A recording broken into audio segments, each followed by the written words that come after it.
ये असल जो जड़ है कानून शिकने की और आइन शिकने की, वो इलेक्शन कमीशन और चीफ इलेक्शन कमीशन। ये मैं आज से नहीं, मैं 2 महीने 3 महीने से कह रहा हूँ, बल्कि उससे भी ज्यादा। जब इन्होंने 90 दिन की पाबंदी नहीं लगाई थी पंजाब और खैबर पख्तूनख्वा की असेंबलियों के तहलील होने के बाद, ये उसी से महसूस हो गया था कि ये धांधली करने वाले, धांधला करने वाले।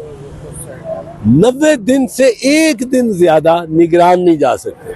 यहाँ निगरान बैठे रहे वो साल से ज्यादा। तो ये एक बहुत इन पे कोई मैं तो इत्मीनान ही नहीं करता।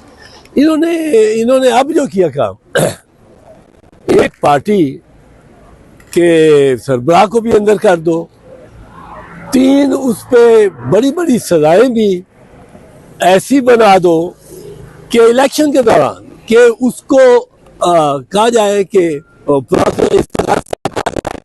ये आप अपनी गेम, आप अपनी इनिंग्स खेलें और अपना पूरा बयान दें। वो पूरा बयानी अपना प्रेजेंट कर देते।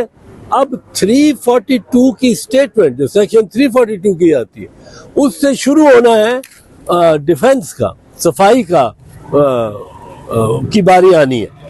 वहां जो अंपायर कहते हैं कि जी आपकी बैटिंग की कोई जरूरत नहीं है, ये पहली टीम ने 35 स्कोर किया है, T20 है, अब ये जीत गए, आप हार गए।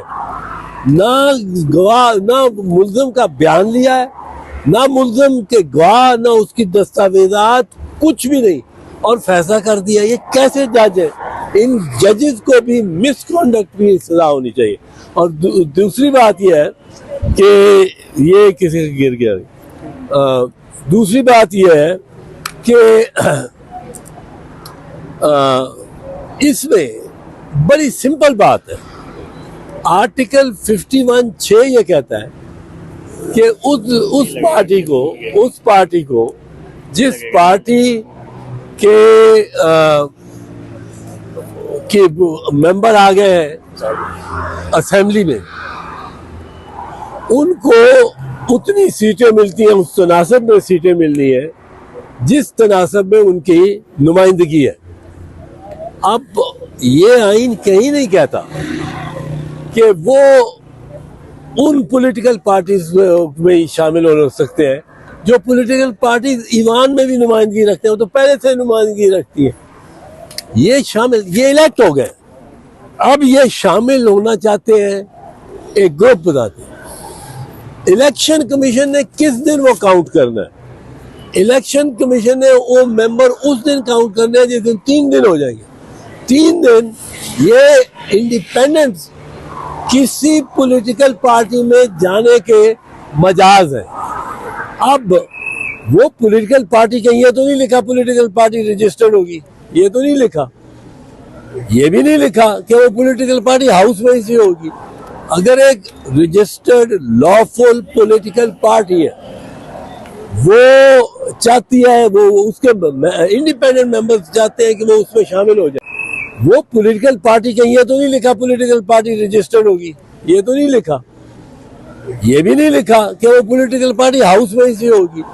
अगर एक रजिस्टर्ड लॉफुल पॉलिटिकल पार्टी है, वो चाहती है, वो उसके इंडिपेंडेंट मेंबर्स चाहते हैं कि वो उसमें शामिल हो जाए, और वो एक कोई पार्टी हो, let's say Christian Ittehad party हो, अब उसमें जो कुछ इंडिपेंडेंट है मेंबर्स तो उसमें शामिल होना चाहते हैं, वो रजिस्टर्ड पार्टी है।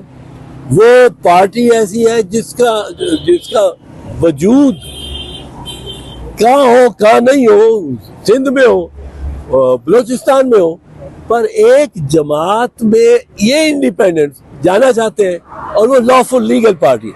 ये कहीं भी नहीं लिखा कि वो पार्टी जिसमें ये शमूलियत इख्तियार करना चाहिए वो पार्लियामेंट में हो। ना लफ्ज लिखा है पार्लियामेंट्री पार्टी, ना लिखा है कि कोई ऐसी पार्टी जो कि पार्लियामेंट से बाहर होगी उसमें शामिल नहीं हो सकते। ये एक और बुनियादी हक जो वोटर का है वो छीन रहे हैं इलेक्शन कमीशन। इन्होंने 3.5 करोड़ वोटर को डिसएनफ्रेंचाइज किया, वोट के हक से महरूम किया। एक दस्तखत से सुप्रीम कोर्ट ने भी कर दिया। जब किसी एक जमात से पार्टी उसका निशान ले लिया, जब आपने निशान ले लिया तो पार्टी को आपने मुंतशर कर दिया। आपका इख्तियार कोई नहीं है किसी पार्टी को मुंतशर या तहलील करने का। वो इख्तियार सिर्फ और सिर्फ सुप्रीम कोर्ट के एक स्पेशल बेंच को है। ये नहीं कि चीफ साहब बैठे हो और कहें कि चीफ जस्टिस साहब ने भी नहीं सोचा कि एक बंदे का, ये पार्टी का निशान जो होता है, ये पार्टी का निशान नहीं होता, ये वोटर का निशान होता है। उस अनपढ़ वोटर का जो वोट डाल ही नहीं सकता जब तक उसको कोई सहूलत ऐसी ना मिले कि उसको निशान मिल जाए। तीर पे डालना है, उसने पतंग पे डालना है, उसने शेर पे डालना है, किसी भी निशान पे डालना है, बल्ले के निशान पे डालना है। वो अनपढ़ वोटर जो है, और पाकिस्तान में 70% आबादी अनपढ़ है, तो ये इन्होंने ये खिलवाड़ कर रहे हैं। ये इलेक्शन कमीशन बहुत डिसअपॉइंटमेंट है। मैं तो पहले कह चुका हूँ कि इनके खिलाफ केस बनना चाहिए। अब इन्होंने ये जो फैसला किया है, इसमें एक और बुनियादी हक से महरूम किया है हर उस वोटर को जिसने इंडिपेंडेंट कैंडिडेट्स को वोट दिया।